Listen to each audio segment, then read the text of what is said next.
Well, what we have here, number 4, making points that are strategically located in Glenn Hill's book. And this one is located around John 21, 17 to 23, page 41 on this passage. For our study, we will assume this man was John. Paraphrasing, the Lord's answer to Peter was something like this: if I want John to live till I come again, that is none of your business. You just follow me. The Lord seemed to be rather blunt with his leader of his apostles. Now we get to see if we can find anything here about our when question. When did Jesus return? If Jesus was planning to come back in our day in the 21st century, what a foolish statement he made about John. John would now be about 2,000 years old, still having birthdays, still waiting for the Lord to come. This makes no sense at all. But Jesus knew he would be returning within a few decades, so now his statement makes sense. Wow. Did Jesus return within any of the disciples' lifetimes? Let's see what Scripture says. John 21, 17 to 23. He said to him the third time, Simon, son of Jonah, John, do you love me? Peter was grieved because he said to him the third time, do you love me? And he said to him, Lord, you know all things. You know that I love you. Jesus said to him, tend my sheep. Truly, truly, I say to you, when you were younger, you used to gird yourself and walk wherever you wished. But when you grow old, you will stretch out your hands, and someone else will gird you and bring you where you do not wish to go. Now this he said, signifying by what kind of death he would glorify God. And when he had spoken this, he said to him, follow me. Peter, turning around, saw the disciple whom Jesus loved following them, the one who also had leaned back on his bosom at the supper, and said, Lord, who is the one who betrays you? So Peter, seeing him, said to Jesus, Lord, and what about this man? Jesus said to him, if you want to remain until I come, what is that to you? You follow me. Therefore, this saying went out among the brethren, that disciple would not die. Yet Jesus did not say to him that he would not die, but only, if you want to remain until I come, what is that to you? Talking about John. Peter, if you want John to remain until I come, what is that to you? What is that your business? See, notice that Jesus was stating that any of the disciples would remain until he comes again to commence his eternal kingdom.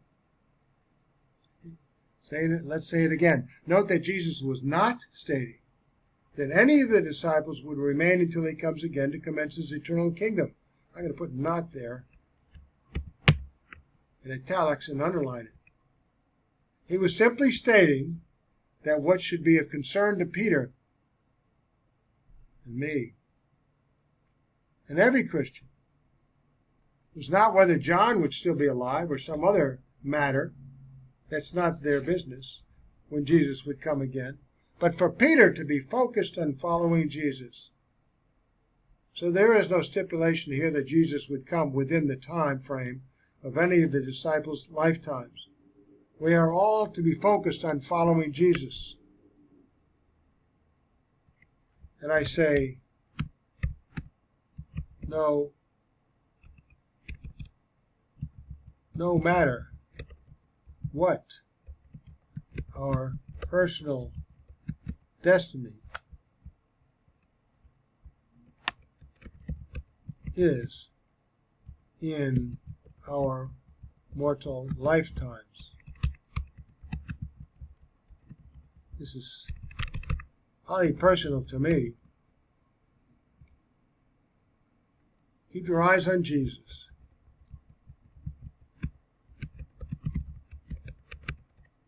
not on something that might have something to do with somebody else, even though how important it is to you. The issue is eternity, not the temporal life. The issue is eternity, not what happens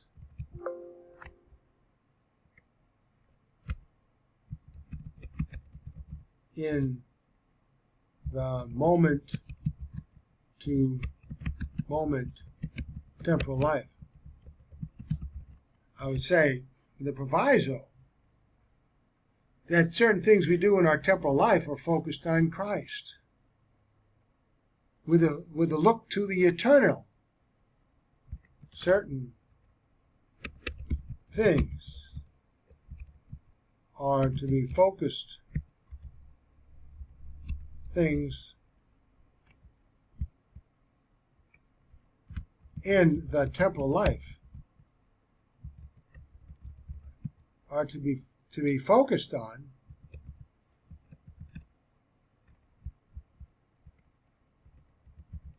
but with respect to eternity, not the immediate temporal result, whatever that might be. It's so hard to get your eyes off the temporal when it's right out there in front of you, including getting older, suffering pain, mental lapses, so on. Well, let's see what the Bible Knowledge Commentary says in this. Peter, having been informed about God's plan for his life, naturally wondered what the future held for his friend John, the disciple whom Jesus loved. And there's a lot of love for John that Peter had as well. Jesus sharply rebuked Peter, though, for being curious about God's will for another's life. What is that to you? You must follow me. You get your focus off those things that are temporal, that don't have a perspective of the eternal, and get back on the eternal. Some disciples can be easily distracted by unnecessary questions about God's secret will. As a result, they neglect God's plainly revealed will. God's plan for Christians vary, and his reasons are not often made known. It's a matter, I guess, it's a matter of faith. Peter was to commit himself to God's plan, plain commands to him. Wow, what a lesson for me. Matthew 26:64. The next quotation from Glenn Hill focuses upon Matthew 26:64 on page 44. But again, does this verse help us with our when question? Yes, it does. Author Hill says, what did Jesus tell the high priest and the Sanhedrin? Jesus told them that they would see him coming on the clouds of heaven. He said, you will see the Son of Man coming on the clouds of heaven. He was speaking to the high priests and the members of the Sanhedrin in AD 30, not to you and me in the 21st century. So for Jesus' prophecy to be true, some of the people in this gathering would have to still be alive when Jesus came. Here is the answer to our when question. We have Jesus again telling his contemporaries they would not die before they saw his return. We already resolved a number of these by proper reading. Let's see if we can do it here. This time it was not his disciples, but his enemies, the high priest and the Sanhedrin. Caiaphas shortly concluded Jesus was guilty of blasphemy and that he should die, and the majority agreed. Notice the three periods when he quotes from this passage. Look up there, he says, see the three periods here? He left some of the verses out. See, Jesus told them that they would see him coming on the clouds of heaven. He said, you will see the Son of Man coming on the clouds of heaven with three dots. This is obvious. Did you leave something out, Pastor Hill?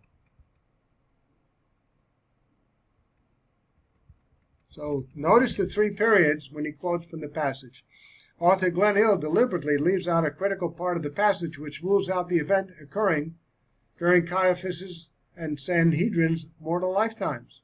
From now on you will see the Son of Man sitting at the right hand of the Mighty One.